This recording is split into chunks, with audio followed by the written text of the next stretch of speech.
Hi guys, welcome to another episode of Sez the Vet. I am Sez. Today we're going to be answering what's going on with my chicken laying shellless eggs. Lots of people incorrectly go down the low in calcium route with disastrous consequences, so stick around and I'll see you in a sec to talk through that.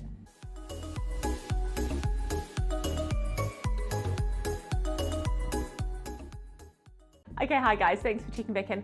Hey, before we dive straight in, just want to remind you, please go ahead and subscribe to the channel by clicking the emblem so you don't miss out on the next one. I do a ton of episodes on poultry and always up for requests, comments over on the YouTube channel so that I can see them and respond over there. But for now, let's jump in. Right, so there's so many different types of egg abnormalities out there. The reproductive tract in birds is pretty incredible and very unique and bordering on a university degree all in itself. It's pretty complex. So check out more about the whole shebang and how it all works over here in this episode. But for now, let's focus on one of the most common complaints I get, shellless eggs. Right, let's jump in. I'm going to discuss some really harmless causes and then we're going to move down the spectrum to the scarier ones. So please stick around for the scarier causes. In my experience, they are really common, more common to be honest, and you need to know when to get her to the vet. So just to kick off on the same page, the shell calcifies and hardens in what we call the shell gland, or in mammals it's the equivalent of the uterus. And it looks like a big egg-sized pouch at the end of the fallopian tube. This is where the egg spends the vast majority of its time sitting here, getting its shell put on and hardening. So if the shell is faulty, we're asking ourselves, what's going on in the shell gland? Is it because the egg's moving too quickly through there? Is it because it doesn't have what it needs to get the job done? Or is there actually a disease process going on in that shell gland that's inflaming the lining so it physically can't do the job? Now, innocent causes, if you just see it as a one-off and then the eggs go back to normal, we could just be looking at something simple like a young pullet that's just started to lay. Things are just figuring themselves out. An older hen whose body is getting ready to stop laying as well, or to be fair, anyone of any age coming into the lay or coming out of the lay. We can have the shell poorly deposited because it has moved through the system too quickly. So for example, a sudden bout of stress can cause her to drop her egg before it's finished cooking. A classic one would, being chased by a dog. The body goes, oh, reproduction is super not our priority right now. Drop this guy, let's just take a breather, recoup, ching, and retry when we're in a safer place.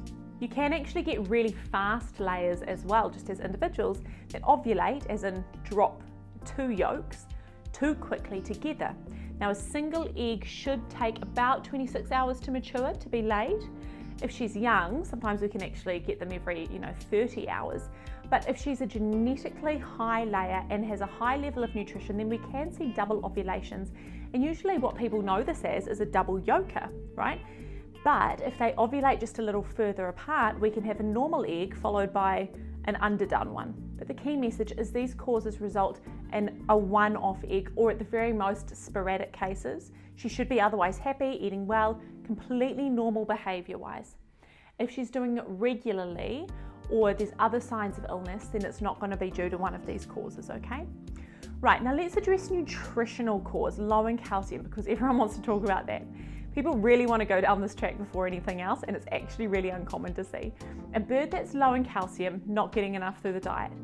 Now, in my experience, it is uncommon to see this. Any adult chook from about 20 weeks of age onwards should be on a layer pellet. Even a layer mix, where it's a selection of grains and bits, is less than ideal, because even if it's a perfectly formulated diet, they can pick and choose the bits that they want. So they can take the McDonald's parts, if you will, and leave the salad equivalent stuff behind. So aim for formulated layer pellet. If it's in a pellet, that means they're getting the whole diet. But these diets are well made to have high levels of calcium. If you're concerned, you can give them a separate dish of grit so that they can supplement their own calcium if they're feeling low in it, which they do, it's quite incredible. Don't mix it up with the food, they need to have the option themselves. But provided this is the case, they're on a layer pellet already, and especially if you're offering extra grit, you are so unlikely to be dealing with a low in calcium chook as the cause of her poor shell calcification. These high-laying breeds have been bred to prioritise egg production over their own bones. They will leach all the calcium from their bones and develop horrific osteoporosis and broken bones, what the industry will call layer fatigue or cage fatigue, long before you see any shell abnormalities.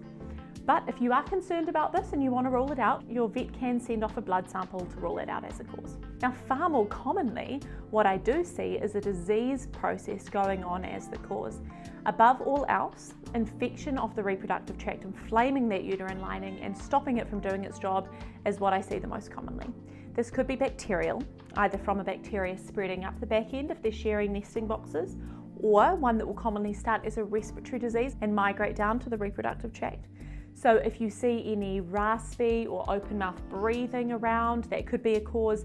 If you see lash eggs coming out the back end, pus coming out the back end, then that could be the cause. So get a vet check, okay? Those causes need to be addressed immediately. We do also get a couple of viruses that will cause shellless eggs.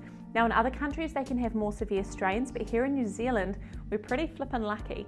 These viruses, called egg drop syndrome and infectious bronchitis virus, are generally relatively mild. So here in New Zealand, egg drop syndrome, you tend to just see shellless eggs, a drop in egg production, and then they heal and they go back to normal in about 6 weeks. Infectious bronchitis can range from shellless eggs to wrinkly eggs and respiratory disease. Again, they generally heal and come right, but annoyingly any immunity that they develop is super short-lived and they can get reinfected just 8 weeks later. But if they catch these viruses when they're young and in their first year, it can cause permanent damage and ongoing issues with the shell gland. So I would be considering infectious causes if it's moving through your flock. If you've got multiple affected, for sure get onto it. Usually the viruses are self-resolving. Sometimes they need cover with antibiotics and anti-inflammatory pain relief if they've got a secondary infection there. The bacterial causes will kill them, unfortunately. That's not self-resolving by any stretch, so you do need your vet for that. And last but not least, everyone's favourite, cancer of the reproductive tract is not uncommon, even in what we would think of as relatively young chooks. If this is what you're looking at, then a contraceptive implant is really the way to go to give her as long and happy life as possible, but there's not too much that we can do about that. So take home, I always recommend to get them a vet check with a vet that's comfortable with birds, but certainly if they're acting unwell even slightly, remember they will try and hide illness from you. If it's a persistent issue as opposed to a one-off, or if it's affecting multiple birds, you want to get them to the vet, okay? The vet might want to take some blood, they might want to put the ultrasound probe on to see what's going on the inside, or they might want to take a sample of any bacterial infection or trial some drugs and see how she goes. Guys, please don't forget to subscribe, comment and ask questions on the YouTube channel so I can see them and respond, and I will see you for the next one. Thanks so much for checking in. I'll talk to you later. Bye-bye.